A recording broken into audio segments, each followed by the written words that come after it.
எட்ரா கொக்கி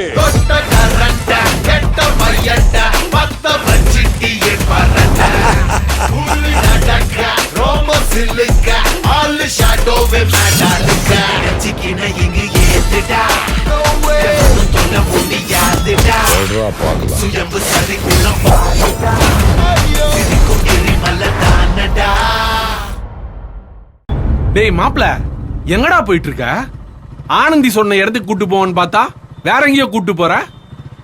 அந்த மித்ரா நம்மள ஃபாலோ பண்ணி வந்துட்டு இருந்தாடா. அதனாலதான் அவளை டைவர்ட் பண்றதுக்கு நான் ரூட்டை மாத்தினேன். மித்ராவா? அது எதுக்கு நம்மள ஃபாலோ பண்ணுது? ஒருவேளை ஆனந்தியோட பிரச்சனைக்கும் மித்ராக்கும் சம்பந்தம் இருக்குமோ? இல்லனே, அதெல்லாம் ஒண்ணும் இருக்காது. அவ மோசமானவதே, ஆனா நீங்க நினைக்கிற மாதிரி அம்புட்டு மோசமானவ கிடையாது. அக்கா கல்யாணம் முடிஞ்சு திரும்ப நான் ஹாஸ்டலுக்குள்ள நுழையும் போது அந்த ரித்திகா டயானாலாம் என்னைய கேலி பண்ணும்போது மித்ராதே அவங்கள அடக்குனா. எனக்காக அவ பேசினா. அப்படிப்பட்டவ ஏன் இப்படி எல்லாம் பண்ண போறா? நீ சொல்றத கேட்டதுக்கு அப்புறம் தான் மித்ரா மேல எனக்கு ரொம்பவே சந்தேகம் வருது. இவ்ளோ நாளா நீ எது பண்ணாலும் எதிர்த்து நிக்கிறவதான் அந்த மித்ரா. இப்ப திடீர்னு வந்து சப்போர்ட் பண்றானா, ஏதோ ஒரு காரணம் இருக்கு. கரெக்ட். எனக்கு தெரிஞ்சு இந்த பிரச்சனைக்கும் ரகுவும் காரணமா இருக்காங்கிற பட்சத்துல இதுல அந்த கருணாகரனும் சம்பந்தப்பட்டிருப்பான், இந்த மித்ராவும் சம்பந்தப்பட்டிருப்பான். இதுல ஏதாவது ஒரு சின்ன விஷயம் நமக்கு கிடைச்சா போதும், ஈஸியா எல்லா உண்மையும் வெளியே கொண்டு வந்துடலாம் மாப்ள. முதல்ல அந்த ரகு ஃப்ரெண்டு விசாரிச்சு அந்த ரகு இடத்தை கண்டுபிடிக்கணும். அப்பதான் எல்லாமே தெரிய வரும். வாங்க போலாம்.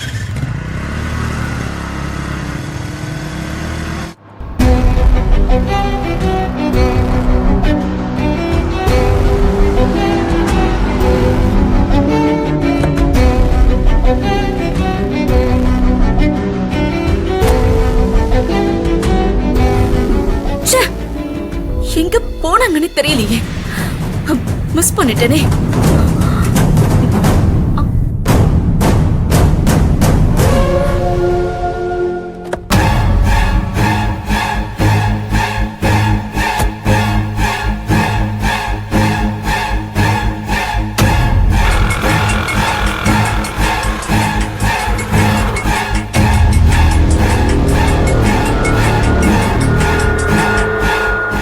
சொல்லுங்க மேடம்.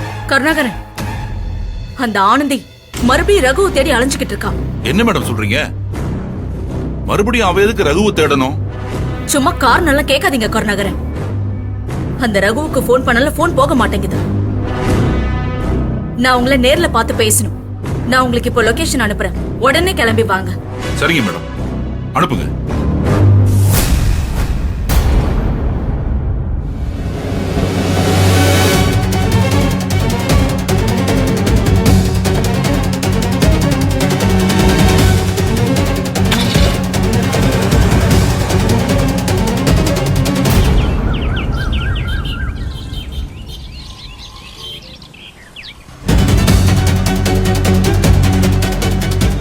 கொஞ்சம் வண்டி நிப்பாட்டுங்க.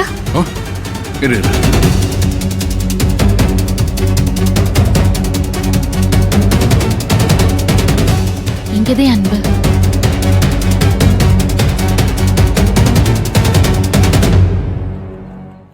எந்த வீடு ஆனந்தி? அதோ அந்த நீல கலர் வீடு.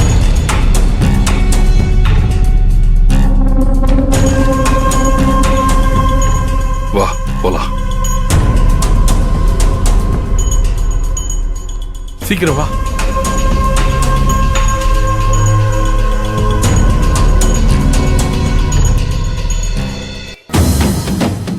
வீடு பூட்டி இருக்கு. நான் தான் சொன்னேன்ல, அவன் இங்க வரதே இல்ல அன்பு. நான் பல தடவை இங்க வந்து பாத்துப்பட்டேன், எப்பவுமே போட்டிதே இருக்கு. வீட்டுக்குள்ள போனாதான் அவனை பத்தி ஏதாவது ஒரு விஷயத்தை கண்டுபிடிக்க முடியும். ஒருவேளை பக்கத்துல யாருக்கிட்டே சாவி கொடுத்துருக்கானான்னு பார்த்து சாவி வாங்கி திறந்து உள்ள போயிடலாமா? அது தேவையில்லாம சிக்கலாயிடும். அப்புறம் ரகுவை நம்ம தேடி வந்த மாதிரி சந்தேகம் வந்துடும், அவங்க இன்ஃபார்ம் பண்ணிடுவாங்க. வேற என்னதான் பண்றது? பூட்டை உடைச்சிட வேண்டியதா.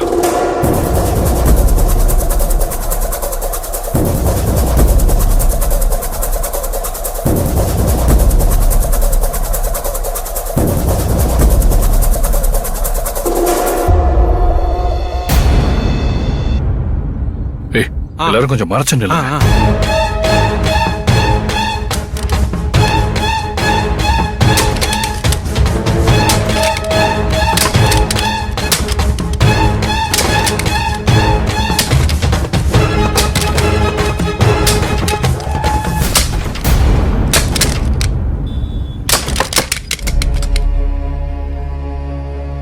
இந்தா, போட்டுரு. ஆ.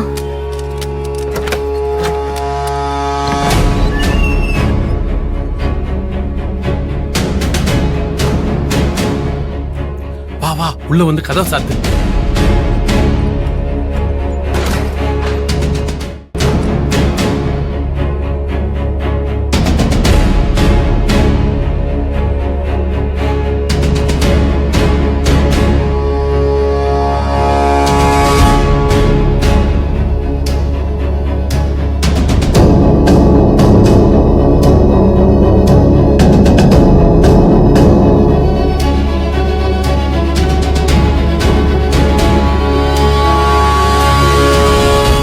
சை, கருமம் பிடிச்சவன் வீட்டுக்குள்ள என்னெல்லாம் வச்சிருக்கான் பாரு. அவன் எல்லாம் மனுஷ சென்மமே இல்லக்கா. அவன் எப்படி வேணா இருந்துட்டு போட்டோம். அது இப்ப நமக்கு முக்கியம் இல்ல. அவன் எங்க இருக்கான்னு நம்ம கண்டுபிடிக்கணும். அவன் சம்பந்தப்பட்ட விஷயம் இங்க ஏதாவது கிடைக்கும், அதை பிடிக்கலாம். சரி, ஆளுக்கு ஒரு பக்கமா தேடுங்க.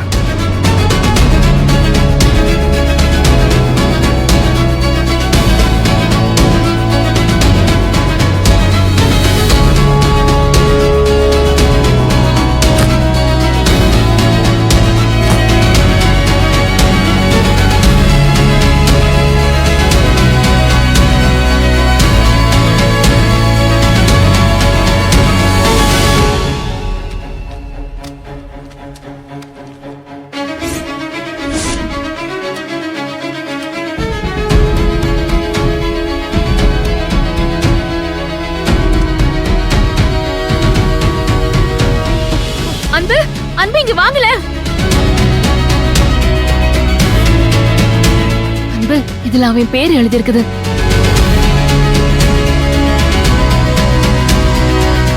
வாட்டர் கேன், சிலிண்டர், மளிகை கடை அண்ணாச்சி, பால்காரன். டேய் அவன் ஒய்ஃப் எழுதி வச்சிருப்பாங்க போலடா. கீழே ஒரு நம்பர் இருக்குது பாருங்க.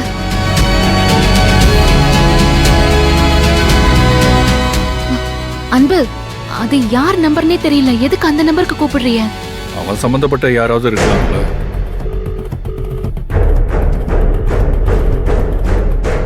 ஹலோ, யாரு? ஹலோ, வணக்கங்க. ரகு உங்களுக்கு தெரியுமா? தெரியுமாவா? அந்த பொறம்போக்க பத்தி கேட்டு எனக்கு ஏங்க போன் பண்றீங்க? தாலி கட்டின பாவத்துக்காக தான் அவனை கொல்லாம தலைமுழி வீட்டு கண்படாத ஏரியாக்கு வந்து தங்கி இருக்கேன். மறுபடியும் அவனை பத்தி கேட்டீங்க, எனக்கு என்ன பண்ணுவேனே தெரியாது. அவன் நம்பரையே டெலீட் பண்ணிட்டு அந்த பொறுக்கி ராஸ்கல் என் நம்பரை வச்சிருக்கானா? முதல்ல என் நம்பரை மாத்துற, மறுபடியும் அவனை கேட்டு போன் பண்ணாத. அப்படி பண்ண உன்னை போலீஸ்ல கம்ப்ளைண்ட் பண்ணிடுவேன். வெயி. ஹலோ. டேய் அந்த விஷத்தோட பொண்டாட்டி அவனை விட பயங்கரமான விஷமா இருக்கும் போல இருக்க. இந்த கிளி கிளிக்குது. இவன மாதிரி ஆளெல்லாம் இன்னும் அந்த பொண்ணு கொல்லாம விட்டு வச்சிருக்கே, அதுவே பெரிய ஆச்சரியம்தான். ஒய்ஃபும் கூட இல்லைன்னா அவன் எங்க தான் போயிருப்பான்? வேற யாரு கேட்டா தெரியும்?